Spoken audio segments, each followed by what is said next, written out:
Hi everyone. So let's see the problem number 2593. Question का नाम है find score of an array after marking all elements. So let's read out the problem. The problem says you are given an array nums consisting of positive integers. Starting with score 0, apply the following algorithm. तो algorithm में the first step is choose the smallest integer of the array that is not marked. If there is a tie, choose the one with smallest index. तो अगर मान लीजिए हम array में ट्रेवर्स कर रहे हैं और हम दो सेम स्मॉलेस्ट एलिमेंट मिल रहे हैं और उनमें टाई हो रही है, in that case we need to prefer the smallest index. Then add the value of the chosen integer to score. After that mark the chosen element and its two adjacent elements if they exist. तो अगर हमने कोई element pick किया है तो उसके left and right adjacent elements को हमें मार्क कर देना है. Repeat until all the array elements are marked. Then by doing this return the score you get after applying above algorithm. Examples देखते हैं. तो ये हमारा एरे है, गिवन एरे. अगर हम एल्गोरिथम में स्टेप वाइज चलें तो सबसे पहले हमें मिनिमम इंडेक्स फाइंड करना है, राइट. सॉरी, मिनिमम वैल्यू वाला इंडेक्स फाइंड करना है. तो सबसे पहला इंडेक्स हमारा 0th इंडेक्स रहेगा, राइट, क्योंकि यहाँ पे वैल्यू मिनिमम है. एक काम करते हैं, एक स्कोर नाम का वेरिएबल ले लेते हैं जो कि इनिशियल 0 है, और हम इसमें कुछ ऐड करते रहेंगे. तो हमारा फर्स्ट इंडेक्स था 0, 0th इंडेक्स पे वैल्यू है 1, तो हमने यहाँ पे 1 को ऐड किया और इसके लेफ्ट और राइट को हमें मार्क करना होगा, राइट. तो हमने इसको मार्क कर दिया, इसके लेफ्ट को मार्क कर दिया और इसके राइट को मार्क कर दिया. इसके बाद अगेन हमें, चूंकि अभी सारे एलिमेंट्स मार्क नहीं हुए हैं, तो हमें फिर से मिनिमम इंडेक्स फाइंड करना होगा, राइट. तो हम फिर से गए आगे. इस बार हमें हमारा एलिमेंट मिला ये लास्ट वाला इंडेक्स, तो हमें आंसर में 2 ऐड कर लेना है, प्लस इसके लेफ्ट और राइट को मार्क करना है. राइट तो है नहीं, सिर्फ लेफ्ट है, तो हम लेफ्ट को मार्क कर देंगे एंड आगे बढ़ जाएंगे. अभी भी एक एलिमेंट देखिए मार्क नहीं हुआ है, तो हम फिर से मिनिमम ढूंढने जाएंगे और इस बार सिर्फ एक ही एलिमेंट है, तो यही मिनिमम मिलेगा. तो हमारी करंट वैल्यू है 4, हम 4 को ऐड करेंगे और इसको भी हमने मार्क कर दिया है. और जब हमने ये प्रोसेस कंप्लीट की तो हमारा जो फाइनल स्कोर आया है वो है 7 and that's how the answer is 7 over here. Same अगले एग्जांपल में किया हुआ है. अगेन हम इसमें भी फिर से अगर मिनिमम वैल्यू ढूंढने जाएंगे तो हमें ये वाला इंडेक्स मिलेगा, हम अपने स्कोर में इसको ऐड कर लेंगे और लेफ्ट और राइट को मार्क कर देंगे. इसके बाद हम फिर से मिनिमम ढूंढने जाएंगे तो हमें फर्स्ट इंडेक्स पे 2 मिल रहा है, सॉरी 0th इंडेक्स पे 2 मिल रहा है, तो हम 2 को आंसर में ऐड करेंगे और 0 और फर्स्ट इंडेक्स को मार्क कर देंगे. यहाँ पे लेफ्ट इंडेक्स है नहीं, तो हम सिर्फ राइट को मार्क करेंगे, आगे बढ़ जाएंगे. अब लास्ट एलिमेंट बचा हमारा 2, तो हम 2 को इसमें ऐड करेंगे और लेफ्ट में भी कुछ मार्क करने को नहीं बचा, राइट में भी कुछ मार्क करने को नहीं बचा, तो हम इसको मार्क करेंगे. और अब देखिए हमारे सारे इंडेक्सेस मार्क हो चुके हैं और इनका समीशन होगा 5. सो दैट्स हाउ यहाँ पे आंसर 5 आया है. तो ये इसके एग्जांपल से कंस्ट्रेंट्स देखें तो जो वेक्टर की मैक्सिमम लेंथ हो सकती है वो 10 टू द पावर 5 हो सकती है और नम साई की maximum value 10 to the power 6 हो सकती है. तो अब आते हैं स्टेप वाइज कि इसको सॉल्व कैसे कर सकते हैं. तो अगर एकदम एक्सट्रीम नाइव अप्रोच सोची जाए सबसे पहले तो इसमें हम कर क्या रहे हैं. सबसे पहले हम मिनिमम इंडेक्स फाइंड करने जा रहे थे, राइट. मिनिमम इंडेक्स वाला मिनिमम वैल्यू वाला इंडेक्स फाइंड करने जा रहे थे, राइट. तो हम यही करेंगे ना, हम एक काम करेंगे, एक एरे ले लेंगे जिसको हम मार्क्ड नाम दे देंगे. इसमें हम सारी की सारी वो इंडेक्सेस, मतलब हर इंडेक्स पे 1 सेट कर देंगे जब हम उसको मार्क कर देंगे, अदरवाइज इसको 0 रखेंगे, ठीक है. तो अगर हम इस तरीके से आगे जाएं तो सब जब हम पहली बार ढूंढने जाएंगे तो एक काम करते हैं, हम यहाँ पे 2 वेरिएबल्स ले लेंगे. एक को वैल्यू नाम दे देते हैं और एक को इंडेक्स, और इन दोनों को इनिशियली इंडेक्स को हम -1 दे देते हैं और हमें मिनिमम वैल्यू फाइंड करनी है तो हम कोई मैक्सिमम नंबर ले लेते हैं. यहाँ पे सपोज इंट मैक्स ले लिया है हमने फिलहाल के लिए, और हम अब इस पे फाइंड करने गए एरे में. तो हम सबसे पहले जाके देखा हमें 2 मिल रहा है, राइट. अगर हमें 2 मिल रहा है और 2 मार्क्ड भी नहीं है अभी तक, देखिए 2 मार्क्ड भी नहीं है और 2 हमारे मैक्स वैल्यू से छोटा है, तो हम क्या करेंगे, अपनी मैक्स को भी अपडेट कर देंगे और इंडेक्स को भी अपडेट कर देंगे. तो हमारी अभी करंट वैल्यू हो गई 2 और हमारा इंडेक्स हो गया 0. फिर हम आगे गए अपने एरे में और फिर हमें एक और वैल्यू मिली जो कि हमारी करंट वैल्यू से भी छोटी है और वो उस इंडेक्स पे मार्क भी नहीं हुआ है अभी. तो हम क्या करेंगे, यहाँ पे वैल्यू को अपडेट कर लेंगे और इंडेक्स को भी अपडेट कर देंगे. फिर हम फर्दर आगे गए तो 3 तो बड़ा है हमारी वैल्यू से, तो हम कुछ नहीं करेंगे. फिर 4 भी बड़ा है, फिर 5 को हमने चेक किया तो 5 भी बड़ा है, एंड देन यहाँ पे आए 2 भी बड़ा है. तो जो हमारा फाइनल इंडेक्स आया वो 1 आया, हमारी वैल्यू आई वो 1 आई. तो हम अपने आंसर में 1 को ऐड करेंगे और फिर इस इंडेक्स को मार्क करेंगे, इसके लेफ्ट को मार्क करेंगे और इसके राइट को मार्क करेंगे. तो हमने इसके लेफ्ट को मार्क कर दिया, इसके राइट को इसको खुद को मार्क कर दिया और इसके राइट को भी मार्क कर दिया. तो अब देखिए पहली आइट्रेशन में जो हमने जब एग्जाम्पल समझ रहे थे तो 3 इंडेक्सेस मार्क हो गए थे, यहाँ पे भी वही हुआ है. इसके बाद हम ये लूप फिर से चलाएंगे और अगेन हमारी वैल्यू कोई मैक्स वैल्यू ले लेंगे यहाँ पे 128 या इंट मैक्स, और इंडेक्स को फिर से -1 मार्क कर देंगे. तो अब हमने जब फिर से इस एरे पे लूप थ्रू किया तो देखिए ये वाला इंडेक्स तो मार्क है, अगर मार्क है तो हम आगे मूव कर जाएंगे, सेम इसके साथ करेंगे. फिर हम यहाँ पे भी ये इंडेक्स मार्क्ड है तो आगे बढ़ जाएंगे. अब देखिए पहला इंडेक्स मिला जो कि मार्क नहीं है अभी तक, और ये इसकी वैल्यू हमारी वैल्यू से छोटी है. अगर वैल्यू छोटी है तो हम इसको अपडेट करेंगे और अपने इंडेक्स को भी अपडेट कर लेंगे. तो अभी हमारा करंट इंडेक्स हो गया 3. फिर हम आगे गए, ये वैल्यू बड़ी है, अगर बड़ी है तो हम सिंपली मूव कर जाएंगे और यहाँ पे आके देखा तो 2 इस हमारी करंट वैल्यू से छोटी है, तो हम अपनी वैल्यू को भी अपडेट कर लेंगे और इंडेक्स को भी अपडेट कर देंगे और ये इंडेक्स होगा 5. तो इसके बाद हमें एक छोटी वैल्यू मिली, हम इसको अपने आंसर में ऐड करेंगे और इस इंडेक्स की लेफ्ट या राइट को मार्क करने चले जाएंगे. तो सबसे पहले हम इंडेक्स 5 को मार्क करेंगे, फिर इसकी लेफ्ट को भी मार्क कर देंगे. और इसको वापस से सेट कर लेंगे -1 के लिए, और यहाँ पे वैल्यू को अगेन 128 टाइप कुछ सेट कर देंगे। फिर हम फिर से जाके देखेंगे इस एरे पे, तो देखिए 2 अगेन मार्क्ड है, 1 मार्क्ड है, 3 मार्क्ड है, 4 अनमार्क्ड है अभी के लिए। तो हम इसको, और ये 4 देखिए हमारी करंट वैल्यू से छोटा भी है, तो हम अपनी वैल्यू को अपडेट करेंगे और इंडेक्स को भी अपडेट कर लेंगे। तो अभी हमारा इंडेक्स हो गया 3, और हमें एक छोटी वैल्यू मिल गई है, तो हम इसको अपने आंसर में ऐड कर लेंगे और फिर इस इंडेक्स को मार्क करने चले जाएंगे। तो हम इंडेक्स 3 को मार्क करेंगे, लेफ्ट और राइट पहले से मार्क्ड है तो उनको मार्क करने की जरूरत है नहीं। ठीक है, इसके बाद हम अगेन इसको वैल्यूज को रीसेट करेंगे, तो ये 128 हो जाएगा, यहाँ पे -1 हो जाएगा। इसके बाद हम फिर से आगे गए, देखिए अब ये इंडेक्स मार्क्ड है, फिर ये भी मार्क्ड है, ये भी मार्क्ड है, ये भी मार्क्ड है और ये भी मार्क्ड है। तो हमारे सारे के सारे इंडेक्सेस मार्क्ड निकले। अगर ऐसा है तो जो हमारी वैल्यू है वो अभी भी 128 ही रही होगी। तो हम एक चेक डाल देंगे कि अगर हमारी वैल्यू किसी भी आइट्रेशन में चेंज नहीं हुई है तो हम यहाँ से ब्रेकआउट कर जाएं, राइट। और इस अप्रोच से हम इसको इजीली सॉल्व कर लेंगे। हम अपने इस सॉल्यूशन की टाइम कॉम्प्लेक्सिटी देखें तो जो n हो सकता है वर्स्ट केस में, वो 10⁵ हो सकता है। और सपोज एक एग्जांपल लेते हैं जिसमें कि वैल्यूज 1 2 3 से लेके 10⁵ तक गई हैं, राइट। इस केस में क्या हो रहा होगा, हम जब पहली बार लूप करने जाएंगे तो हम सारे एरे पे आइट्रेट करेंगे और सिर्फ एक वैल्यू को पिक करेंगे, राइट। और इसके बाद इन दो इंडेक्सेस को मार्क कराएंगे। फिर अगली बार हम फिर से इस पूरे इंडेक्स पे लूप थ्रू करेंगे और फिर इस इन दो को मार्क कराएंगे, राइट। तो हर बार हम जा रहे हैं और सिर्फ दो एलिमेंट्स को मार्क करके आ रहे हैं। तो इसकी जो टाइम कॉम्प्लेक्सिटी वो होगी सबसे पहले तो हम 10⁵ टाइम्स इसको आइट्रेट करेंगे, और अगेन 10⁵/2 टाइम्स हमें इसको विजिट करना पड़ेगा। तो वर्स्ट केस में इसकी टाइम कॉम्प्लेक्सिटी n² तक जा रही है, राइट। और अगर n की वैल्यू 10⁵ है तो n² वाला सॉल्यूशन एक्सेप्ट तो नहीं होने वाला है, तो हमें कोई बेटर सॉल्यूशन फाइंड करना होगा।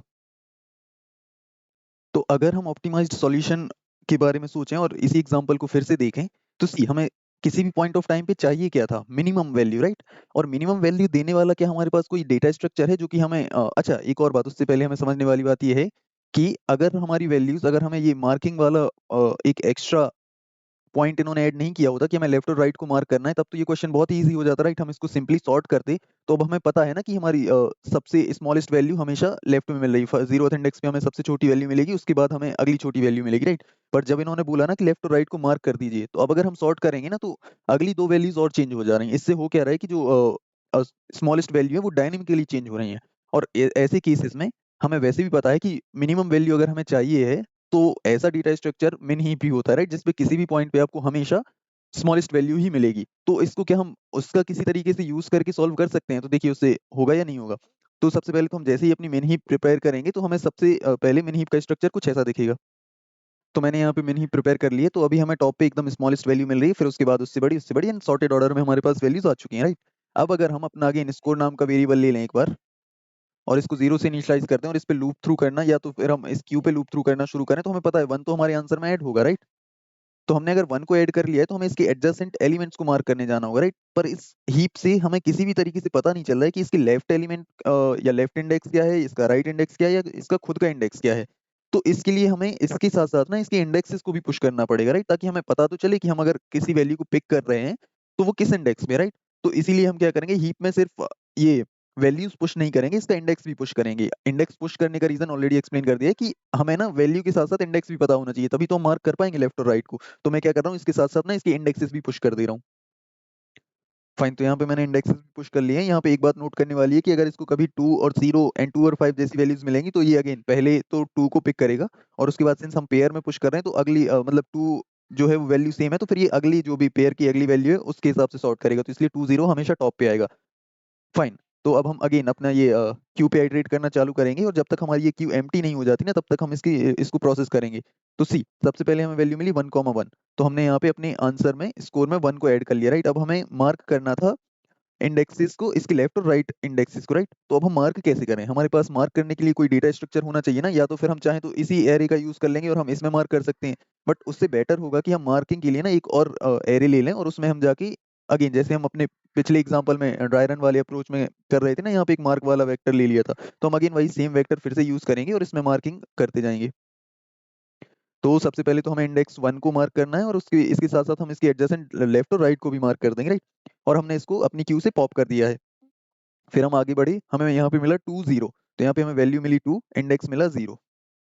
अब देखिए इंडेक्स यहाँ पे 0 मिल रहा है, पर अगर हम अपने मार्क्ड वाले एरिया में देखें तो हमने इसको ऑलरेडी मार्क कर चुका है, right. 0th index already mark हुआ पड़ा है, तो हमें इसको अपने आंसर में ऐड नहीं करना है। तो जब भी हमें कोई ऐसी वैल्यू मिल रही है जिसके लिए इंडेक्स मार्क्ड है तो हम वहां पे सिंपली इसको पॉप आउट करके और आगे मूव कर जाएंगे। तो अभी हमारा आंसर सिर्फ 1 है और हमारी क्यू से दो वैल्यूज पॉप आउट हो चुकी हैं। फिर हमने अगली वैल्यू पिक करी 2,5, यहाँ पे वैल्यू 2 है, इंडेक्स 5 है। अब देखिए इंडेक्स 5 अभी तक मार्क्ड नहीं हुआ है, राइट? ये अभी मार्क नहीं हुआ है, तो हम क्या करेंगे, इस वैल्यू को अपने आंसर में ऐड कर लेंगे और फिर इसको मार्क कर देंगे और इसके लेफ्ट को भी मार्क कर देंगे। तो हमने यहाँ पे मार्क किया, इसको भी मार्क किया, राइट को तो हम मार्क कर नहीं पाएंगे क्योंकि आउट ऑफ इंडेक्स चला जाएगा, सॉरी आउट ऑफ बाउंड चला जाएगा। तो हमने यहाँ तक प्रोसेस कर लिया, 2,5 भी अब अपनी क्यू से उड़ चुकी है। फिर अगली वैल्यू मिलेगी हमें 3,2, तो मैंने इसको उठाया और अगेन यहाँ पे देखिए सेकंड वाले 0 1 2, सेकंड वाला इंडेक्स ऑलरेडी मार्क हुआ पड़ा है, राइट? तो फिर हम इसके लिए कुछ भी ऐड नहीं करेंगे और कंटिन्यू कर जाएंगे। फिर हम अपनी अगली वैल्यू उठाएंगे 4,3। इस पेयर में देखिए वैल्यू हमारी 4 है और इंडेक्स 3 है। अब इंडेक्स 3 अभी तक मार्क नहीं हुआ है, अगर इंडेक्स 3 मार्क नहीं हुआ है तो हम इसको अपने आंसर में ऐड कर लेंगे और इंडेक्स 3 को मार्क कर देंगे और इसके लेफ्ट और राइट को भी मार्क कर देंगे। ये अभी ऑलरेडी मार्क हुए पड़े हैं पर हम फिर भी मार्क कर देंगे, इससे कोई इशू नहीं होगा। तो हमने इसको भी अपना प्रोसेस कर लिया। फिर हम अगला पेयर उठाएंगे 5,4, यहाँ पे वैल्यू 5 है, इंडेक्स 4 है। अब देखिए इंडेक्स 4 ऑलरेडी मार्क हुआ पड़ा है तो हम इसके लिए कुछ भी नहीं करेंगे, सिंपली कंटिन्यू कर जाएंगे इसको पॉप करके। और जब हम इतना कर चुके हैं तो अब आप देख सकते हैं कि हमारी क्यू यहाँ पे एम्प्टी हो चुकी है। और अगर क्यू एम्प्टी हो चुकी है मतलब हम हमारी सारी प्रोसेसिंग कर चुके हैं और आंसर आप अगेन चेक कर सकते हैं 7 ही आया है और यही हमें आंसर चाहिए भी था। तो अब अगर हम इस अप्रोच की टाइम कॉम्प्लेक्सिटी डिस्कस करें तो सबसे पहले तो हमने इस क्यू को फिल किया, राइट? तो क्यू को फिल करने के लिए जो टाइम लगेगा वो लगेगा एन लॉग एन। क्यू में क्या होता है, इंटरनली सॉर्टिंग होती है, तो जब इस क्यू में वैल्यूज फिल की जाएंगी ना तो अगेन यहाँ पे इंटरनल सॉर्टिंग होगी और सॉर्टिंग की टाइम कॉम्प्लेक्सिटी हमें ऑलरेडी पता है एन लॉग एन। इसके बाद हम इस पूरी क्यू को प्रोसेस भी कर रहे हैं, राइट? तो इस क्यू की प्रोसेसिंग के लिए आपको अगेन ओ एन टाइम लगेगा। प्रोसेसिंग में हमेशा ओ एन टाइम जाएगा क्योंकि आप किसी भी पॉइंट ऑफ टाइम पे ना सिर्फ टॉप एलिमेंट को पॉप कर रहे होते हो। तो ये रही इसकी total time complexity. Space complexity की बात करें तो आपने क्यू का यूज किया है तो ओ ऑफ एन स्पेस लगेगी और एन लॉग एन वाला सॉल्यूशन तो हमारा एक्सेप्ट हो जाएगा, राइट? क्योंकि एन की वैल्यू है 10⁵ तो ये सॉल्यूशन तो एक्सेप्ट हो जाएगा। अब देखते हैं कि क्या इसको और ज्यादा ऑप्टिमाइज किया जा सकता है। वैसे ये सॉल्यूशन इजीली एक्सेप्ट हो जाएगा, बट अगर हम इसमें ध्यान से देखें तो देखिए हमने मार्क्ड वाला एरे यूज किया ही है और हमने क्यू का यूज किस लिए किया है, सिर्फ मिनिमम वैल्यूज फाइंड करने के लिए ना। तो हम अगर क्यू की जगह पे एक वेक्टर ले लें तो उससे भी तो सेम काम हो सकता है, राइट? तो अगर मैं जल्दी से आपको दिखाऊं तो पिछले एग्जांपल में जैसे हमने प्रायोरिटी क्यू का यूज किया था, मैंने यहाँ पे बस एक सिंपल वेक्टर ले लिया है और अगेन मार्क्ड वाला एरे ले लिया और इस वेक्टर को ना सॉर्ट कर दिया है ताकि हमें मिनिमम वैल्यूज एकदम ऑर्डर में मिलती जाए। तो सबसे पहले हम अपना पहला पेयर उठाएंगे 1,1 और अभी हमारा आंसर 0 है तो हम उसमें 1 ऐड करेंगे क्योंकि 1 अभी मार्क नहीं है, राइट? तो हमने इसको अपने आंसर में ऐड किया और 1 वाले इंडेक्स को मार्क किया, इसकी लेफ्ट को मार्क किया और इसकी राइट को मार्क कर दिया। इसके बाद हम अगेन अगले पेयर पे जाएंगे 2,0। अब देखिए 0 वाला इंडेक्स तो यहाँ पे मार्क हुआ पड़ा है, राइट? तो अगर इसके लिए मार्किंग ऑलरेडी हो चुकी है तो फिर हम इसको अपने आंसर में ऐड ना करके सीधा आगे मूव कर देंगे। अब हमें अगला इंडेक्स मिला, अगला पेयर मिला 2,5। फिफ्थ इंडेक्स अभी मार्क्ड नहीं है तो हम इसको अपने आंसर में ऐड कर लेंगे और फिफ्थ इंडेक्स को मार्क कर देंगे। फिर इसकी लेफ्ट को भी मार्क कर देंगे, राइट पे मार्क करने के लिए कुछ है नहीं। फिर हम अपनी अगली पेयर पे जाएंगे 3,2 वाले पे, तो हमने यहाँ से अगेन 2 पे देखा तो 2 ऑलरेडी मार्क हुआ पड़ा है, राइट? और अगर ये ऑलरेडी मार्क है तो हम कुछ नहीं करेंगे, आगे मूव कर देंगे। फिर हमें अगला पेयर मिला 4,3। अब देखिए थर्ड वाले इंडेक्स पे अभी मार्किंग नहीं हुई है तो हम इसको अपने आंसर में ऐड कर लेंगे और इस वाले इंडेक्स को भी मार्क कर देंगे और लेफ्ट और राइट को भी मार्क कर देंगे। इसके बाद हम अपनी अगली वैल्यू पे गए 5,4 पे, तो देखिए 4 वाला इंडेक्स ऑलरेडी मार्क हुआ पड़ा है, राइट? अगर ये ऑलरेडी मार्क है तो हम आगे बढ़ जाएंगे और इस तरीके से हमारा पूरा वेक्टर प्रोसेस हो चुका है। और अब अगर इसका आंसर चेक करें तो अगेन देखिए आंसर सेम आया है 7। तो इस अप्रोच की भी अगर हम टाइम कॉम्प्लेक्सिटी देखें तो सबसे पहले हमने एक वेक्टर लिया है और इसको सॉर्ट किया है, तो यहाँ पे हम n log n space use करेंगे और उसके बाद इस सेम वेक्टर को हमें प्रोसेस भी करना पड़ेगा, तो अगेन ओ एन स्पेस लगेगी, सॉरी टाइम लगेगा। और स्पेस वाइज हमने सेम ही स्पेस लिए, ओ एन स्पेस इस सॉल्यूशन में भी लग जाएगी। तो बस इसमें कोई ऐसे ऑप्टिमाइजेशन नहीं होगा पिछली अप्रोच से टाइम या कॉम्प्लेक्सिटी वाइज, बट स्टिल हमने प्रायोरिटी क्यू का यूज ना करके एक सिंपल वेक्टर का यूज किया है, so that is one thing which we can note over here. तो यहाँ पे प्रायोरिटी क्यू यूज करना कंपलसरी नहीं है, हम उससे भी सॉल्व कर सकते हैं, इससे भी सॉल्व कर सकते हैं, दोनों अप्रोचेस ऑलमोस्ट सेम ही टाइम लेंगी। तो बस ये सॉल्यूशन था, इसको जल्दी से कोड करते हैं। तो हमने जैसा फाइनल सॉल्यूशन में डिस्कस किया था, सबसे पहले तो हम एक वेक्टर बना लेते हैं और यहाँ पे हमें पेयर्स पुश करने हैं इसमें और let's name it as value and index. और फिर यहाँ पे एक काम करते हैं, एन कैलकुलेट कर लेते हैं, ये होगा जो भी नम्स का साइज है। और हमें answer long long data type में रिटर्न करना है तो एक आंसर वेरिएबल बना लेते हैं और या फिर स्कोर नाम दे देते हैं इसको और इसको 0 से इनिशियलाइज कर लेते हैं। और सबसे पहले तो हम अपनी ये जो वेक्टर और पेयर बनाए तो इसको सबसे पहले फिल कर लेते हैं।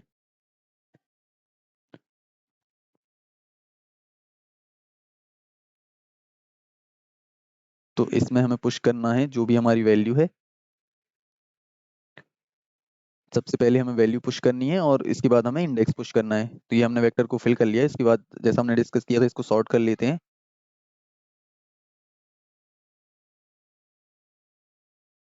तो हमने सॉर्टिंग कर लिया, बस हमें इसको प्रोसेस करना बाकी है, राइट। तो लेट्स स्टार्ट डूइंग दैट। अच्छा हाँ, हमें एक मार्क्ड वाला वेक्टर भी चाहिए होगा, राइट, तो वो बना लेते हैं और इसको इनिशियलाइज कर लेते हैं 0 से। और अब इसको प्रोसेस करना स्टार्ट करते हैं। तो सबसे पहले तो हमें अपना पहला पेयर उठाना होगा।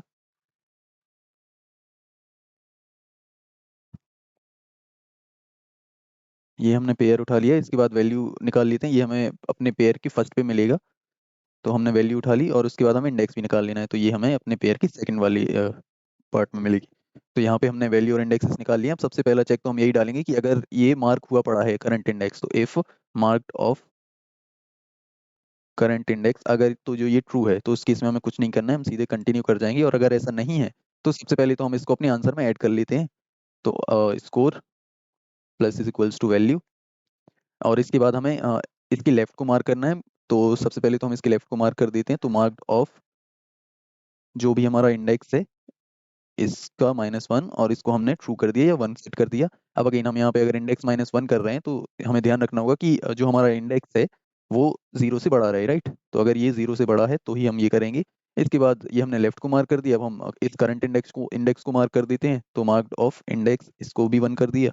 और उसके बाद इसकी राइट को भी मार्क कर देंगे। तो मार्क्ड ऑफ जो भी इंडेक्स +1 है उसको कर दो ट्रू। अगेन अब हमने यहाँ पे अगर +1 किया है तो हमें इस बात का ध्यान रखना पड़ेगा कि ये आउट ऑफ बाउंड ना चला जाए। तो if index is less than, और या index should be less than n-1, right, ताकि इसमें जब +1 हो तब भी ये n के अंदर अंदर ही रहे। तो यहाँ पे हमने मार्किंग कर दी है, और जब ये हम पूरा वेक्टर प्रोसेस कर चुके रहेंगे तो हम फाइनली अपना आंसर रिटर्न कर देंगे। तो इसको एक बार रन करके देखते हैं।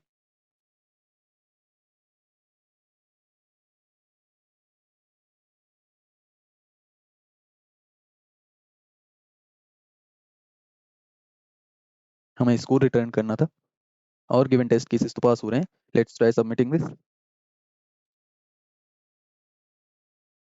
And we have solved this question.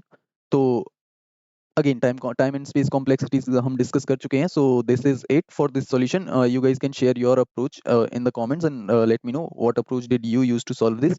Also you can write your thoughts and questions in the comments. This is it for this problem. Thank you. See you.